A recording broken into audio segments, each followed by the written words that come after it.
वो सत्ता की ऊंचाई का तनाव था, जिसके नाते आज विधानसभा क्षेत्र के हर छोटे छोटे टोले पूर्वे गांव में पक्की सड़कों का जाल रखा था। वो गांव था जब स्वामी प्रसाद गौड़िया आप यहाँ विधायक हुआ करते थे। हमें खुशी है आज अगर ऊंचा हाट विधानसभा, दलबोल विधानसभा क्षेत्र या कहीं भी जाइए तो गांव गांव में पक्की सड़कें बिछी है, तो वो उसी सत्ता का कमाल था जो मानवर कांशीराम जी कहा करते थे कि सत्ता वो चाबी है जिससे विकास के सभी ताले खुलते थे। ये सत्ता की चाबी जब हाथों में जाती है तो आपको मोहताज बना देती है, गरीब बना देती है, लाचार बना देती है, सभी सुविधाओं से वंचित कर देती है। लेकिन वो सत्ता की चाबी अगर आपके हाथ में आती है तो स्वाभाविक रूप से आपके चेहरे पर खुशहाली आती है, वो मांगा विकास होता है, गांव गांव में सड़कें पड़ती जाए और बिजली के तार खींचते हैं, मन चाहा विकास होता है, जहां चाहते हो वहां स्कूल बनता है, जहां चाहते हो डिग्री कॉलेज बनता है। ये सब विकास तभी संभव होते हैं जब सत्ता की चाबी आपके हाथों में हो।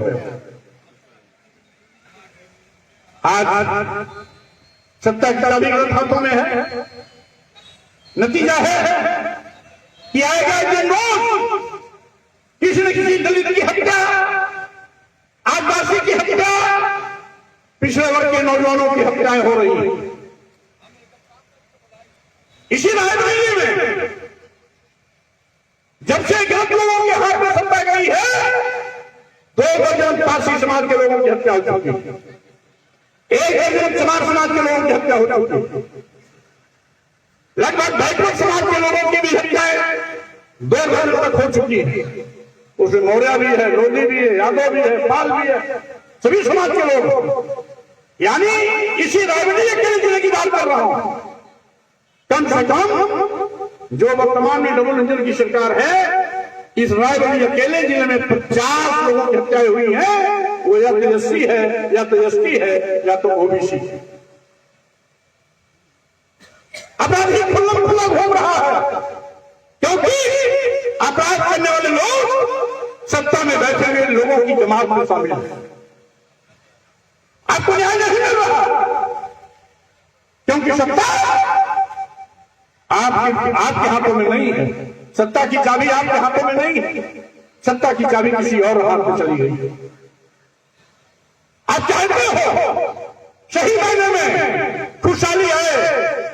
बाबा साहब डॉक्टर अम्बेडकर ने जिस बहुजन समाज को सम्मान, स्वाभिमान, धन धन शिक्षा सम्मान से लैस करने का अधिकार संविधान के माध्यम से दिया था, हमारे सामाजिक परिवर्तन के महापुरुषों ने जो एक लंबी लड़ाई लड़ी, सामाजिक परिवर्तन के महानायक ज्योतिबा फुले जी हो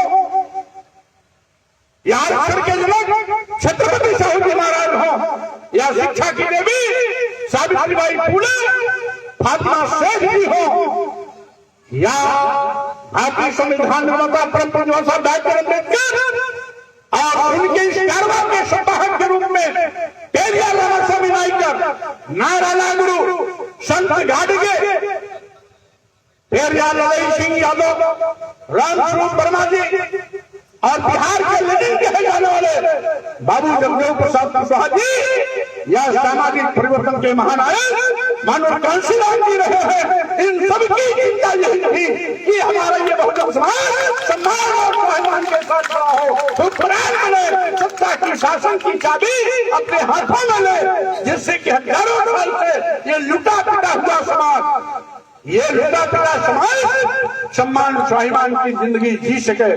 जो जानवर से बदतर जिंदगी जीने के लिए मजबूर था, वो इंसानियत की जिंदगी जी सके, वो भी एक इंसान की जिंदगी जी सके और साथ ही साथ अपमान से छुटकारा मिल सके। इसीलिए साथियों, आप चाहते हो इन महापुरुषों की विचारधारा आगे बढ़े,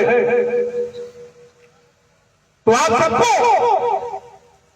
मानव कांशीराम जी के इस आंदोलन को आगे बढ़ाना पड़ेगा।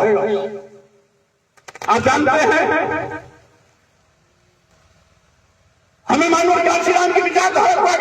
के लिए कई बार हाथ करने पड़े, हमको अपने नेता का भी छोड़ना पड़ा, विधायक से भी इस्तीफा देना पड़ा। एक सरकार में मंत्री था, वहां भी केवल बहुजन समाज के सम्मान सहमान के लिए मंत्री पद से भी इस्तीफा दिया। एक और पार्टी समाजवादी पार्टी की राष्ट्रीय महासचिव था, एमएलसी था, लेकिन विचारधारा से टकराहट हुई। मैंने उस पद और मंत्री दोनों को इस्तीफा का लाभ करा। मैंने कभी भी अपने बहुजन समाज के सम्मान स्वाभिमान के लिए हमने कभी भी अपने इस सम्मान को गुरुई नहीं रखने दिया। या खुशी पाने के लिए हमने विचारधारा से कभी समझौता नहीं किया। हमारा संकल्प है कि आज मानव कांशीराम हमारे बीच में नहीं है, लेकिन मानव कांशीराम जी के साथ में काम करने का एक बड़ा अवसर मिला। हम ये जानते हैं हम मानव कांशीराम को नहीं बन सकते, लेकिन मानव कांशीराम के विचारों को अपनी जनता पार्टी के माध्यम से पूरे प्रदेश में घर घर जन जन तक पहुंचाने का काम कर सकते हैं। इसलिए हमने अपने जनता पार्टी गठन किया। मानव कांशीराम साहब जी ने जिसको पदाधिकारी बनाया था वो कहीं कहीं का भ्रष्टाचार कराने पर चल पड़ा। नतीजा था जो 4 बार सरकार में था, जो 4 बार सरकार बनने का मौका पाया, आज उसके पास केवल एक विधायक है, क्योंकि मानव कांशीराम जी की विचारधारा को उन्होंने कहीं न कहीं नकारने की कोशिश की। जब तक मानव कांशीराम की विचारधारा थी कि जिसकी जितनी संख्या भारी उसकी उतनी हिस्सेदारी, सरकार लगातार बनती गई। जिस दिन उत्तराधिकारी ने नारा बदल दिया कि जिसकी जितनी तैयारी उसकी उतनी हिस्सेदारी, उसी दिन जो सरकार बनाते थे वो हवाई हो गए और एक विधायक के आके खड़े हो गए। इस साथियों, अपनी जनता पार्टी का गठन ही ये हुआ है जिससे कि हम अपने महापुरुषों की विचारधारा को मानव कांशीराम जी के बताए रास्ते पर चल करके घर घर जन तक पहुंचाने का काम कर सको। और मानव कांशीराम जी जिस सूती को जगा करके सम्मान स्वाभिमान के साथ खड़ा किया, हुक्मरान बनने का काम किया, उनके सत्य को हम साकार करके दिखाने का काम करेंगे कि आज भी विचारधारा में ताकत है। इसलिए ज्यादा लंबी चौड़ी बात नहीं करूंगा कि साथियों, आज ही मानव कांशीराम महाविद्यालय के भी प्रांगण में कांशीराम साहब की जयंती मनाई जा रही है। वहां हमारे लखनऊ विश्वविद्यालय के प्रोफेसर आ रहे हैं, इलाहाबाद विश्वविद्यालय के प्रोफेसर आ रहे हैं, और भी कुछ अधिकारी लोग पहुंच रहे हैं। शिव प्रसाद यादव पूर्व विधायक भी पहुंच रहे हैं। तो इसलिए क्योंकि आप हमारे संघर्षों के साथी हो, इसलिए आप व्यक्तिगत अच्छी तरह हमें जानते भी हैं, पहचानते भी हैं, काम को भी देखा है, विचारधारा को भी देखा है, इसे कुछ बताने की आवश्यकता नहीं है। लेकिन इतना जरूर है साथियों कि मानव कांशीराम जी की विचारधारा जिंदा रहनी चाहिए। मानव कांशीराम जी हमारे बीच में भले नहीं है, लेकिन उनकी विचारधारा रहनी चाहिए, यही हमारा संकल्प हो।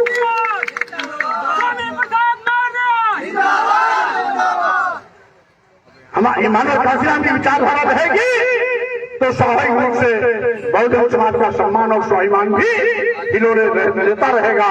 आज नहीं तो कल फिर सत्ता की चाबी आपके हाथों में आएगी। इसलिए मैं पुनः मानव कांशीराम जी के जन्मदिन पर उन्हें कोट को नमन करता हूँ, वंदन करता हूँ। उनके जन्मदिन के अवसर पर आप सभी साथियों को बहुत शुभकामनाएं देता हूँ और अपेक्षा करता हूँ मानव कांशीराम की विचारधारा को घर घर जन जन तक पहुँचाने के उत्तरदायित्व जितना स्वामी प्रसाद मौर्य का है उतना ही यहाँ पर बैठे हुए हर हमारे भाई का है, हर हमारी बहन का है। इसलिए सभी लोग मानव कांशीराम के कारवा के सिपाही बनकर के उनके आंदोलन को आगे बढ़ाने का काम करना है, घर घर जन जन तक पहुंचाने का काम करना है। और जो हम लोग नारा लगाते रहे पहले, एक नारा आज फिर दोहराना है।